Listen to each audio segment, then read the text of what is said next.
For us over 50, Gen X, we were trained from early childhood to survive, not to retire. This is why so many of us overproduce. Nobody taught us how to stop grinding, how to slow it down, how to take a breath. We've never done that. It's always been, we've got to try harder, we've got to do more, we've got to say yes, we got to think of everybody else before us. But the same resilience that built our careers could possibly derail our retirement. This next chapter of life that a lot of us are beginning to enter. This next chapter of life that a lot of us are beginning to think about. It may not serve us well to keep going at this pace. Many of us, women especially, over 50, have tremendous anxiety when we start to think about retirement. We are anxious over the numbers. A lot of us, myself included, did not start saving for retirement in our 20s and 30s. I didn't start to mid-40s. I didn't get real serious about it until just about, 2 or 3 years ago when my husband started talking about, what do you think about retiring early? Do we have the money? How much do we even need? What does it look like? So yes, there is baked in anxiety, but for us women, because historically in our careers, we were not just doing it all at work. We were the go-to person within the families. We were raising kids. We were taking care of our aging parents. We were helping out with nieces and nephews. That was my road to hoe in this world. But in addition to that, for those that did have children, a lot of us had interrupted careers. We took time off work, not just to biologically bring them forward into the world, but to bond with them and to raise with them. Now, granted, today it is more of a trend for the men to be able to spend those first couple of weeks bonding with the newborn, or if we're adopting, etc. There's great things available now, which were frowned upon if they were even available back during our day.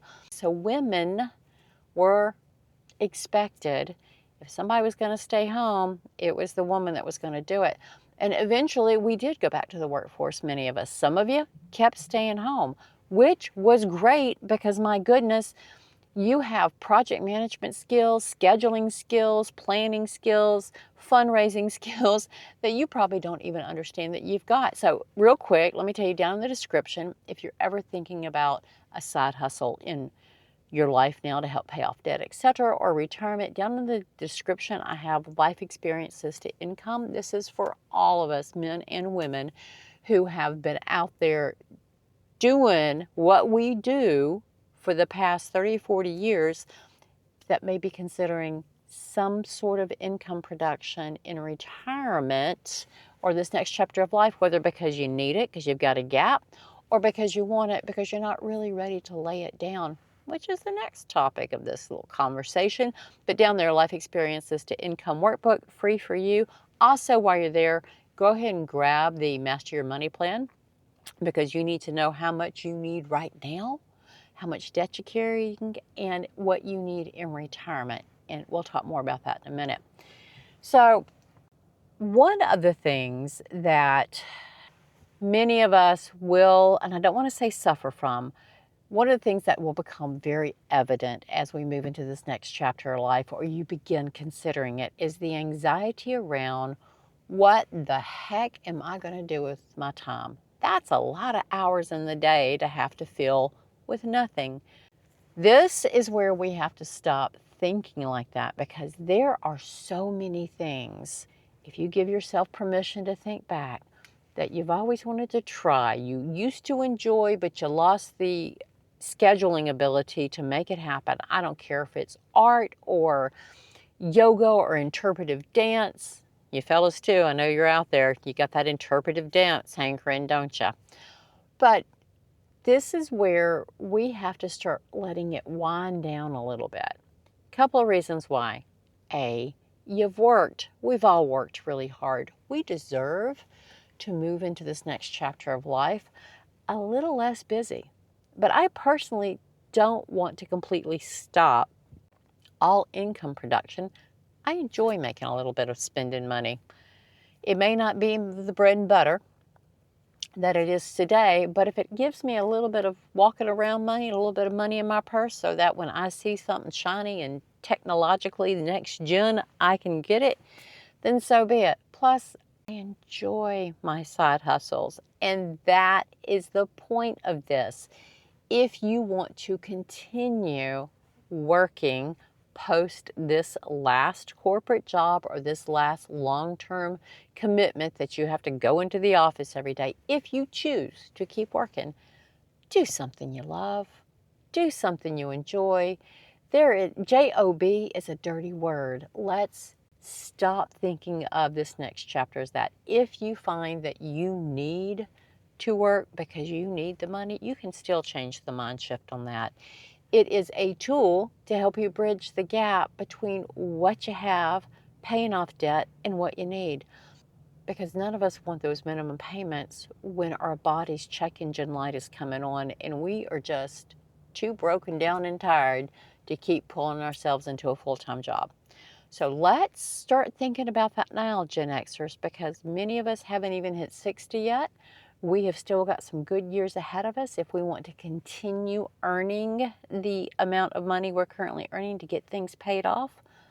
But let's let go of the anxiety. We have to change the mindset around it. So whether you have to or you want to, start thinking about this as you are designing the life that serves you. You're no longer there because they tell you you have to be. Because honestly, at this point, you can go to a big box store that sells hardware and get the paycheck and get the benefits and probably a lot more flexibility to your schedule and closer to home. So you're not beholden to your current career or your current job, but you get to make the decisions in these next chapters. So it's time, and I want you guys all to leave a comment down below, that we stop enduring our jobs.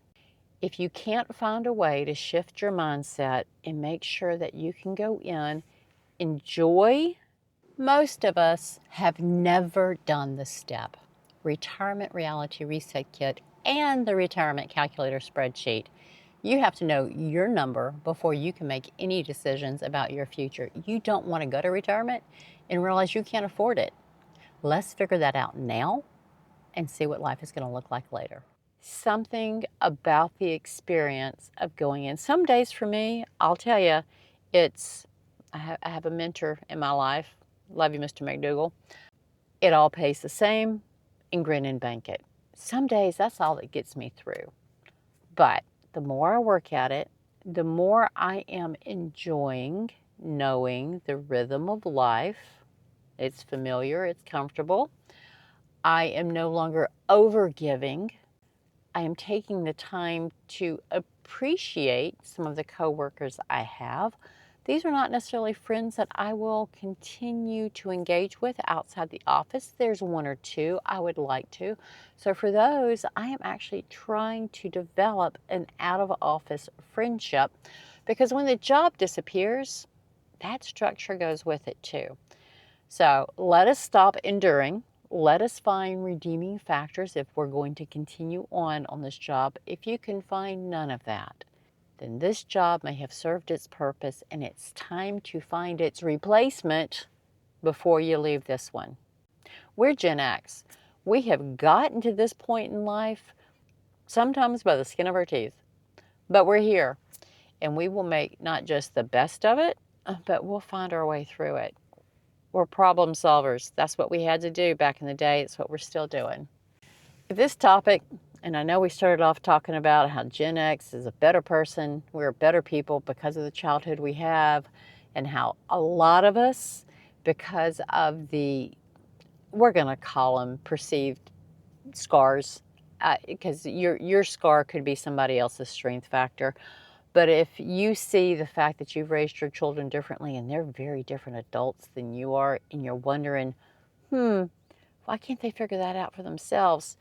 Well, it's not too late. You can still coach them. They're adults, but you can still coach them into being better adults. But let's focus on us. If you're anxious about retirement, for any of the reasons, whether it's money, what are you going to do, etc., etc., keep coming back. Like, share, subscribe. I'm Jenny. I got a little to say about a lot of stuff, and my mind's all over the place sometimes with this retirement topic, and, well, buck it up, camper. Like, share, subscribe. I post on Wednesdays and Saturdays. Sometimes I interrupt the week with a jigger of gin because I got something to get off my chest. Enjoy the bloopers at the end of this. Stop recording. I worked with a fella in another state a few years ago whose wife was having their third in like 4 years, and he wanted to take, under the FMLA, a couple of weeks off, not so much to bond with the newborn, although that was exciting for him, but to assist his wife because she had 2 others at home. So gratefully, there are things in place now in modern day for the entire family support, but they weren't necessarily available back in the day.